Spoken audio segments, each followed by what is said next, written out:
अस्सलाम वालेकुम नाज़रीन। जी नाज़रीन, इश्क मुर्शद में वो दौर आ चुका है जहाँ पर अब सिर्फ जंगें ही जंगें होने वाली है। अब देखिएगा कि क्या हाल होने वाला है इनका।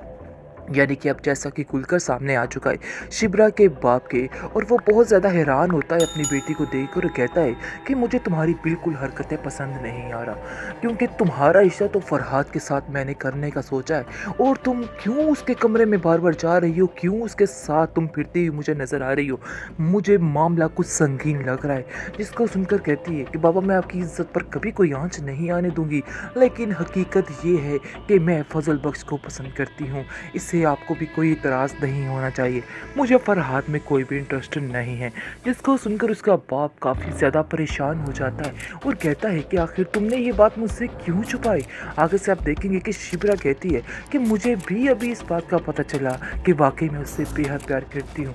उसका बाप कहता है मुझे सोचने का आप वक्त दो, क्योंकि मैं अभी कोई भी फैसला नहीं लेना चाहता हूँ।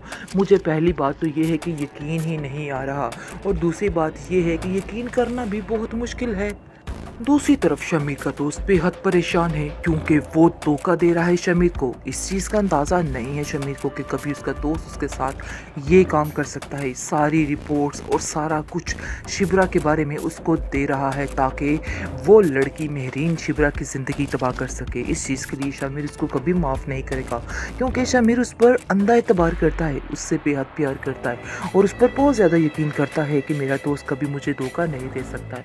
लेकिन जैसे ही इसको अंदाज़ा हो जाएगा कि उसका दोस्त उसके साथ क्या खेल खेल रहा है, तो वो बहुत ज़्यादा परेशान हो जाएगा और बहुत ज़्यादा रोएगा, क्योंकि उसको दुख इस चीज़ का होगा कि मैंने जिसके ऊपर इतना यकीन किया है, आखिर वो मुझे इतना बड़ा धोखा कैसे दे सकता है। ये बात उससे बर्दाश्त नहीं होगी। यही बात उसकी बीवी उसको समझाने की कोशिश कर रही है और कहती है कि सरफराज, तुम क्यों ऐसा कर रहे हो, तुम क्यों शामिर को धोखा दे रहे हो, तुम्हें उसके साथ ऐसा नहीं करना चाहिए, ये धोखा है। आगे से आप देखेंगे कि सरफराज जो है सिर्फ और सिर्फ मेरीन के डर से ये सब कुछ कर रहा है, लेकिन उसको ऐसा उसके साथ हरगिज़ नहीं करना चाहिए। शमीर के साथ उसको कभी भी धोखा नहीं देना चाहिए, यानी कि शमीर ने उसका बहुत ज़्यादा साथ दिया है और उसे उसकी इस बात की कदर करनी चाहिए, जो वो बंदा इस बात की कदर नहीं कर रहा है। वेल, अब देखेंगे कि अब इन्हीं चक्करों में है शमीर कि अब किस तरह से सारी बात को खोल के सामने रखते और सारी बात फैसला करवा ले। उसके बाप को अब उसके आगे पीछे मंडलाना शुरू कर देता है, लेकिन अब उसके बाप को समझ आ रही है आहिस्ता आहिस्ता कि आखिर ये लड़का क्यों इतना आगे पीछे मंडला रहा है। अब उसको इस चीज़ की समझ आ रही है, इसलिए वो कहता है कि मुझे तुम्हारा बेजा शिब्रा के आगे पीछे घूमना बिल्कुल भी पसंद नहीं है, इसलिए बेहतर यही है कि तुम्हें शिब्रा से दूर रहना होगा। जिसको सुनकर वो कहते हैं कि आखिर हुआ क्या है, आप मुझे बता सकते हैं, मैंने ऐसा क्या कर दिया जिसकी वजह से आपको इतना गुस्सा आ रहा है। आगे से आप देखेंगे कि वो खामोश होकर वहाँ से चला जाता है, लेकिन शिब्रा की माँ जो है वो कहती है फजल बख्श कि तुम परेशान मत हो फजल बख्श, इनका गुस्सा वक्ती है, वो ठीक हो जाएंगे, वे तुमसे बेहद प्यार करते हैं और ऐसा सोच भी नहीं सकते हैं, तुम परेशान मत हो, क्योंकि वो उस पर अंधा एतबार करती है। लेकिन जब ही ये बात शमीर की खुलने वाली है तो सबको शदीद दुख होने वाला है, क्योंकि वो तो सोच भी नहीं सकते थे कि ये लड़का इस हद तक गिर जाएगा और ऐसी हरकतों पर तुल लाएगा, क्योंकि ये बात उनके लिए नाकाबिले बर्दाश्त हो जाएगी। सुकैना तो इस चीज़ को बर्दाश्त कर रही, लेकिन सुकैना सफाई पेश करेगी और सुकैना कहेगी कि नहीं जी, ऐसी कोई बात नहीं, आप उस पर ऐसा ना करें, उस पर यकीन करें, मुझे सब कुछ पता था, लेकिन आज तक उसने कोई ऐसा गलत काम नहीं किया है। आप क्यों उसकी बात को यकीन नहीं कर रहे हैं, आपको उसकी बात का यकीन करना ही होगा। और शिप्रा, मैं तुम्हें बता दूँ कि फजल बख्श के अलावा कोई तुमसे इतना प्यार नहीं कर सकता, ये बात तुम भी अपने दिमाग में बिठा के रखो। आगे से आप देखेंगे कि शिप्रा कहती है कि लेकिन मैं इस झूठे प्यार को सारी ज़िंदगी अपने साथ नहीं चला पाऊंगी, ये मेरे लिए बहुत ज़्यादा मुश्किल हो जाएगा। ड्रामा सीरियल इश्क मुर्शद में आप देखेंगे कि मेरीन जैसा कि सारा कुछ जान चुकी है, सारी हकीकत से वाकिफ़ हो चुकी है, लेकिन अब वो सुकून से नहीं बैठने वाली है। उसको हर वक्त एक टेंशन, एक परेशानी ने घेरा हुआ है कि आखिर वो किस तरह से कौन सा दाव खेले तो सारी जंग वो जीत जाए। लेकिन वो बहुत बड़ी बेवकूफ़ी कर रही है, वो शमीर के दिल में और ज़्यादा नफ़रत डाल रही है, क्योंकि सब अब जान चुके हैं कि अब ये रिश्ता ज़्यादा देर नहीं चलने वाला है, क्योंकि साफ साफ-साफ शमीर ने पहले ही कह दिया था, लेकिन जो बहाना बनाया था अब उसको भी खोल कर बताएगा और कहेगा कि नहीं, मुझे किसी का कोई डर, कोई परवाह नहीं है, इसलिए बेहतर यही है कि मुझसे दूर रहा जाए। मैं किसी से नहीं डरता हूँ। लेकिन मेहरीन को और कुछ नज़र नहीं आ रहा है, तो वो उसके बाप के पास आती है और उसको आकर कहती है कि आखिर आपके बेटे को क्या मसला है? क्यों आपका बेटा इन सब बातों पे तुला हुआ है? क्यों अपनी ज़िंदगी को खुद ही तबाह कर रहा है?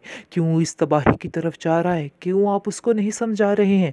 जिसको सुनकर आप देखेंगे कि वो कहता है, तुम फ़िक्र मत करो मेहरीन, तुम मुझे सारी बात बताओ खुलकर, आखिर बात क्या हुई है?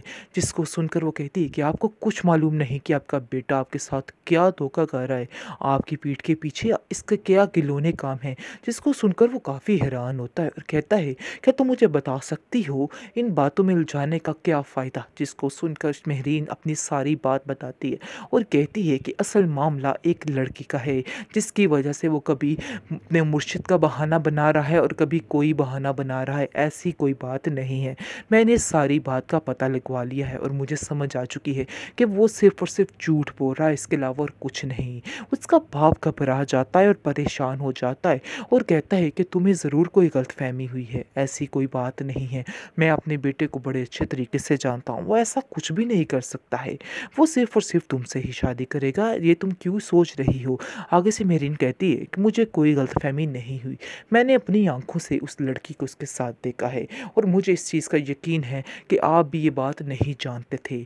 लेकिन अगर आप ये बात जान चुके हैं, तो आपको उसे जाके बताना होगा और उसको कहना होगा कि अपनी हरकतों से बाज़ आ जाए। वरना मैंने अगर बाबा से बात कर दी, तो आप जानते हैं कि हालात किस कदर ख़राब हो सकते हैं और मुझे ना सुनने की बिल्कुल भी आदत नहीं है।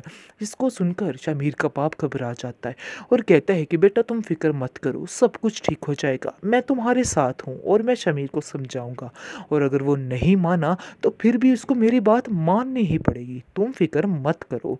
बहुत ज़्यादा परेशानी की हालत में इधर-उधर फिर रहा होता है। शमीर को कॉल करता है। शमीर को कहता है कि मैं तुमसे मिलना चाहता हूँ, जल्दी से फ़ौरन घर आओ। समीर पूछता है कि आखिर आप क्यों इतने परेशान हैं? क्यों ऐसी बहकी-बहकी बातें कर रहे हैं? मैं आ जाऊँगा, बहुत जल्द आ जाऊँगा। लेकिन वो उसको बुलाने की ज़िद करता है और कहता है कि मुझे कोई बहाना नहीं चाहिए, तुम्हें आना होगा।